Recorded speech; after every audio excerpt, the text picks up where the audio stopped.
आपको खान दिल नवाज साहब से मिलवाते हैं। आप इनको कोई भी मेटल की चीज दे दें, कोई भी बैच दे दें, कोई भी ऐसी चीज दे दें जो शायद आपको लगता है कि यूज की नहीं है, ये उसको खूबसूरत पेंटिंग में ढाल देते हैं। जैसा स्केच कहेंगे वैसा स्केच भी बना देते हैं। बैजेस काफ़ी ज़्यादा पास पड़े हुए थे। मैंने क्या कोई चीज़ बना ले, तो फिर बनाया तो वो बहुत अच्छा बन गया। लामा इकबाल साहब का बनाया, कायद आज़म का बनाया, बस को 200-300 बनाया है मैंने ये बैजेस के साथ ना फ्रेम। अस्सलाम वालेकुम नाज़रीन, पाकिस्तान स्टोरीज के साथ मैं आपकी मेज़बान हुमा खालिद एक नए प्रोग्राम के साथ। नाज़रीन, अगर बात की जाए आर्ट की तो पाकिस्तान में लोग नेचर को और खूबसूरती को बहुत पसंद करते हैं। पसंद की बात आ जाए और घर में सिंदरियाँ ना हो तो ये भी चीज़ बड़ी हैरानी की होती है। लोग मुख्तलिफ किस्म की आर्ट करते हैं, कोई कलर्स पेंटिंग करता है, कोई कैलियोग्राफी करता है, कोई रंगों के साथ खेल लेता है। आज आपको खान दिल नवाज साहब से मिलवाते हैं। इनकी अगर मैं तारीफ करूं तो माशाल्लाह, आप इनको कोई भी मेटल की चीज दे दें, कोई भी बैच दे दें, कोई भी ऐसी चीज दे दें जो शायद आपको लगता है कि यूज की नहीं है, हम अपने जिस्म पे एक बैच के तौर पे या खूबसूरती के तौर पे सजा सकते हैं कपड़ों के ऊपर, ये उसको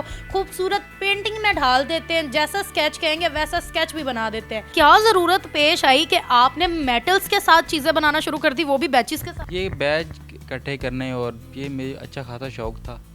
तो मतलब वो जो बचपन में हम पढ़ते हैं क्या हॉबी है, किसी का स्टैम्प कलेक्टिंग होता है, किसी का कॉइन्स, किसी का बैग। हाँ, तो ये है कि फिर मैंने इकट्ठे किए हुए थे। मैंने क्या क्यों नहीं थी कोई चीज़ बनाई जाए, तो फिर ये बनाया था एक, तो फिर अच्छा खासा लगा, सबको पसंद आया। तो फिर सलीम भट्ट साहब हैं, उन्होंने ये बैज प्रोवाइड किए, तो फिर उनके साथ ये काम करना। अच्छा, सबसे पहला आपने कब बनाया? ये हो गए तकरीबन साल पहले एक बनाया था। साल पहले। और क्या बनाया था?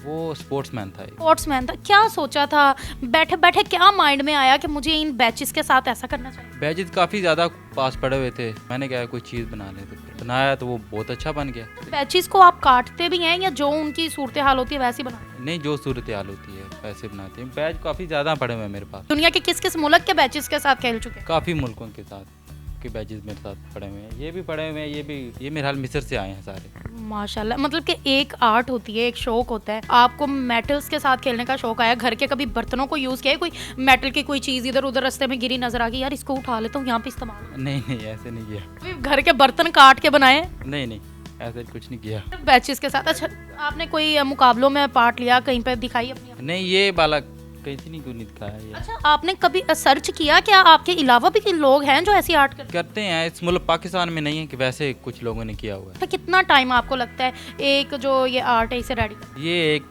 दिन लग जाता है। एक दिन लग जाता है। और आपने बहुत सारी बनाई भी हुई है, जरा हमें बताएंगे क्या क्या है? ये हॉर्सेस बने हुए हैं, और ये पानी का एक परिंदा है, वो है, ये टाइगर है। इतना मुश्किल ये काम है, आपको अभी तक इस काम को कहाँ कहाँ आप दिखा चुके हैं, कहाँ आपको सराहा गया है?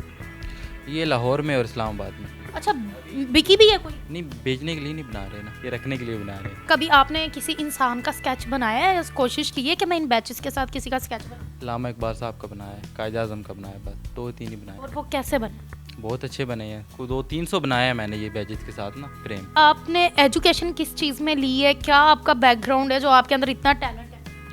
ये मेरे ताया अबू और मेरे फादर साहब जो हैं वो भी पेंटर थे, वो आर्टिस्ट हैं, तो उनसे देख के तो फिर मैंने इसी से एंटर किया, इसीलिए साथ साथ ये भी करता था, तो फिर ये भी बना दिया।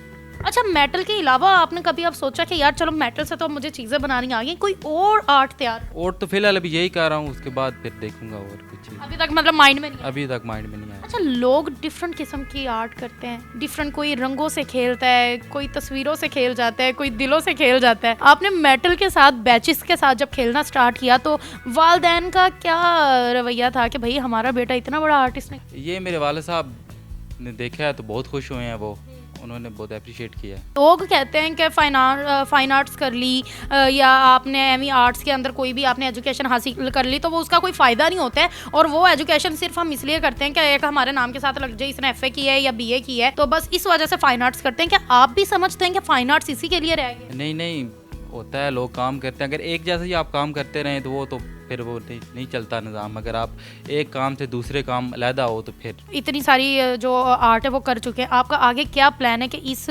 काम को आगे कहाँ तक देखना चाहते हैं? इस काम को अभी हमने बात वगैरह चल रही है, दुबई में एक एग्जीबिशन करेंगे और फिर देखेंगे क्या काम आगे बिकता है या नहीं बिकता। तो क्या लगता है पाकिस्तान में इस टैलेंट को कितना प्रमोट किया जाए? प्रमोट किया जाता है कि काम अच्छा हो तो लोग देखते हैं, पसंद करते हैं, खरीदते हैं। ये कि काम अच्छा होना चाहिए। अभी आप क्या बना सकते हैं, हमें भी पता लगे ना क्या बना सकते हैं, कुछ बना के दिखाएंगे? चले मैं बनाता हूँ। ये सर क्या लगा रहे हैं आप? ये मैंने 2-3 केमिकल मिला के तो ये बनाया हुआ है। केमिकल का क्या मकसद है लगाने? इससे उतरते नहीं है लाइफ टाइम में। अच्छा, कोई आपने ऐसी आर्ट की है जिसमें सारे पाकिस्तान के बैच यूज़ किए?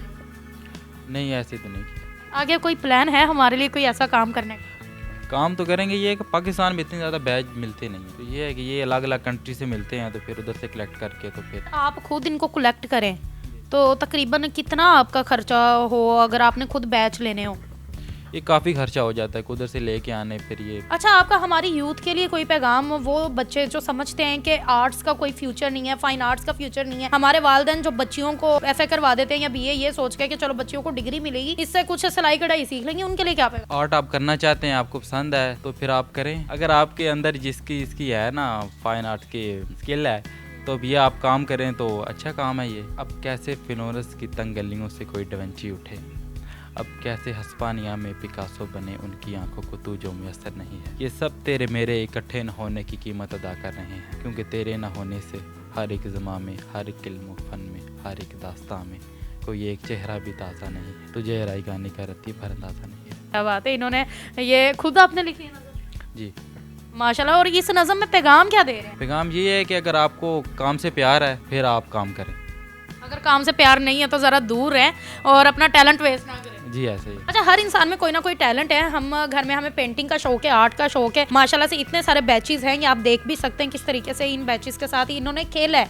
इनका एक शौक था बैचेस को इकट्ठा करना, और इकट्ठे करते करते इन्होंने फिर अपने शौक को कैसे आर्ट्स में अपने कारोबार की तरफ ले गए, इन्होंने रोजगार इसको बनाया। आपके सामने अगर कोई भी चीज़ जो आपका शौक है उसको आप अपना लेते हैं, मतलब कि आप अपने पैशन को अपना प्रोफेशन बना लेते हैं, तो इससे बेहतरीन कोई भी दुनिया में काम नहीं है। इस वजह से अपने अंदर के शौक के ऊपर फोकस करें और ये ना सोचें कि इसमें कमाई नहीं है, इसमें इतना पैसा, ऐसा बिल्कुल नहीं है। जो चीज़ आपको पसंद है उसमें पैसे ही पैसे है, अगर आप उसमें इंटरेस्ट लेते हैं, इंटरेस्ट लेकर काम करें। और खान दिलनवाज की ये कहानी आपको कैसी लगी मुझे ज़रूर बताएं। इनका ये टैलेंट कैसा लगा मुझे ये बताएं। इनकी उम्र बहुत कम है मगर हौसला इनका बहुत ज़्यादा बुलंद है। भी इजाज़त दें, मिलती हूँ मैं आपको अगले प्रोग्राम में।